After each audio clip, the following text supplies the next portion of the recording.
৩ April ভারতের লোকসভায় পাশ হওয়া বিতর্কিত ওয়াকফ সংশোধনী বিল মুসলিমদের ধর্মীয় স্বাধীনতা, মালিকানা ও অধিকার হরণে বিজেপি সরকারের সুপরিকল্পিত প্রচেষ্টার আরেকটি ঘৃণ্য দৃষ্টান্ত বলে জানিয়েছে বাংলাদেশ জামায়াত ইসলামী।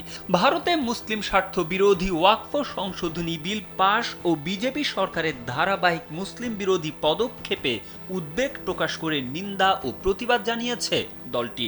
শনিবার এক বিবৃতিতে জামায়াতের সেক্রেটারি জেনারেল অধ্যাপক মিয়া গোলাম পরোয়ার বলেন, এই আইনের মাধ্যমে মুসলিমদের দান করা মসজিদ, মাদ্রাসা, কবরস্থান ও আশ্রয় কেন্দ্রের মতো ধর্মীয় সম্পদগুলোতে সরকারি হস্তক্ষেপ ও দখলের পথ তৈরি করা হয়েছে।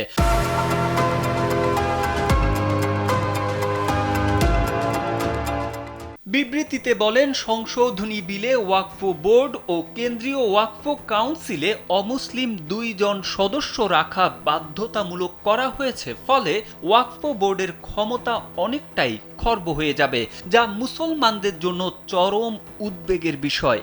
এর মাধ্যমে মুসলমানদের ধর্মীয় প্রতিষ্ঠানের নগ্ন হস্তক্ষেপের সম্ভাবনা বাড়বে। আমরা মনে করি রাজনৈতিক হীন উদ্দেশ্যেই এই বিল পাশ করা হয়েছে। তিনি বলেন, বর্তমানে ভারতে 25 কোটির বেশি মুসলমানের বসবাস। ভারতে হাজার বছরের পুরনো মসজিদ, মাদ্রাসা সহ বিভিন্ন ধর্মীয় প্রতিষ্ঠান নানা কূটকৌশলে ধ্বংস করা হচ্ছে।